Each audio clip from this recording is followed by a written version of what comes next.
मुरबाड शहरातील बागेश्वरी चौक येथे अनधिकृत बांधकाम सुरू असल्याचे पत्र मुरबाड नगरपंचायतीला देऊन स्थानिक रहिवासी रोहन तेलवणे यांनी सोमवारी मुरबाड नगरपंचायतीसमोर उपोषणाची भूमिका घेतली। या प्रकरणी एमआरटीपी कायद्याअंतर्गत गुन्हा दाखल करून झालेले अनधिकृत बांधकाम जमीनदोस्त करण्यात यावे या मागणीसाठी सदरचे उपोषण करण्यात आल्याचे पत्रात नमूद आहे। याबाबत मुख्य अधिकारी मनोज म्हसे यांना विचारले असता सदर बांधकामात रीतसर चौकशी करून एमआरटीपी कायद्याअंतर्गत गुन्हा दाखल करण्याची प्रक्रिया सुरू असल्याचे त्यांनी सांगितले।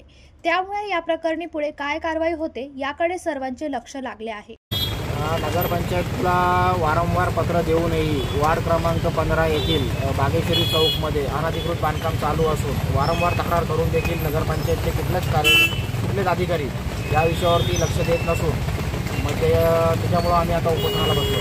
तिथं घराचा अनधिकृत बांधकाम चालू आहे। तक्रारी 3-4 अर्ज करून झाल्यानंतरही त्यांनी अजूनपर्यंत कुठलीच प्रकारची कारवाई केली नाही। भूमिका काय एवढंच आहे का ते बांधकाम जे झालेलं अनधिकृत बांधकाम आहे ते निकर्षित करण्यात यावे, म्हणजे तोडून देण्यात यावे आणि त्याच्यानंतर एमआरटीपी अंतर्गत त्याच्यावरती कायदेशीर गुन्हा दाखल करण्यात यावा। नगरपंचायतचे अधिकारी अजूनपर्यंत कोणी आले नाही, आल्यावरती आपल्याला कळवू। जीवन शिंदे, जनशक्ती, मुरबाड।